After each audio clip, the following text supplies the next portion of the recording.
Արցախի պաշտպանունակության ամրապնդման շարունակական գործընթացում այս օրերի մեծ ներդրում են ունենում նաև սփյուռքահայ մեր հայրենակիցները։ Երեկ երեկոյան Արցախ է հասել Ֆրանսիայից ժամանած հերթական խումբը, ովքեր ներկայացնում են Փարիզում եւ քաղաքի արվարձաններում ապրող մի քանի անհատների։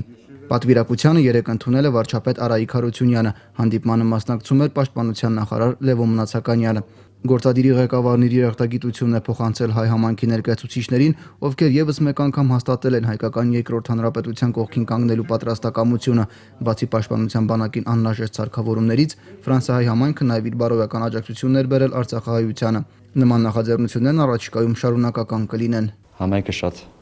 ստափվեց եւ որոշեցինք օգտակար լինել այն գործի համար, որ այսօր որոշ չափով բանակը մեր հայ զինվորները կարիք ունեն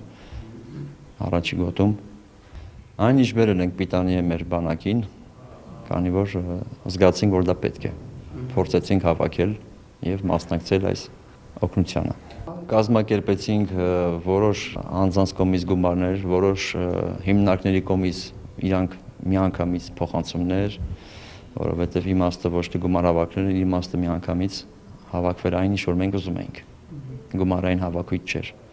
Բայց շնորհակալ ենք մեր համայնքին, ովքեր կարողացան մեր հետ մեր թիկունքին լինել եւ մասնակցել այս ակցիային։ Ես իմ կողմից սա առաջինը չի, սա առաջնային չի, կփորձենք ինչքան կարող ենք նորից օգտակար լինել։